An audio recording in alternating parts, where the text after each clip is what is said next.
والسلام نے اپنی امت کو بھی معراج کا تحفہ دیا، فرمایا الصلاۃ معراج المؤمنین، فرمایا مومن کی معراج 5 وقت کی نماز ہے۔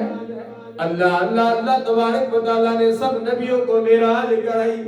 زمین پر معراج کرائی۔ حضرت آدم علیہ السلام کو وہاں معراج ہوئی جہاں کی توبہ قبول ہوئی، حضرت ابراہیم خلیل اللہ کو وہاں معراج ہوئی جہاں پر آگ کا چیخا گلزار ہوا،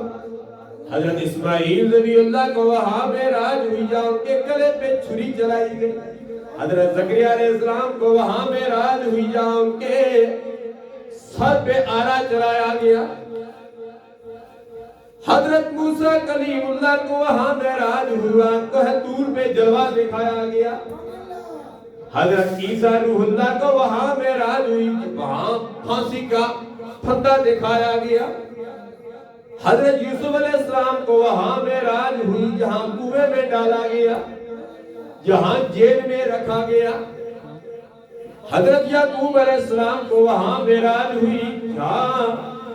ان کی آنکھوں کی بینائی چلی گئی، حضرت نوح علیہ السلام کو وہاں معراج ہوئی جہاں ان کی کشتی جودی پہاڑ پر لگی، حضرت ایوب علیہ السلام کو وہاں معراج ہوئی جہاں وہ سخت بیمار ہو گئے۔ المختصر یہ اللہ نے اپنے تمام نبیوں کو بھی معراج کرائی، اپنے نبیوں کی امتوں کو بھی معراج کرائی، اور میرے اور آپ کے آقا نامدار صلی اللہ علیہ وسلم کی امت کو بھی معراج الصلاۃ معراج المومنین کہہ کے معراج کا دس دیا، فرمایا تمہاری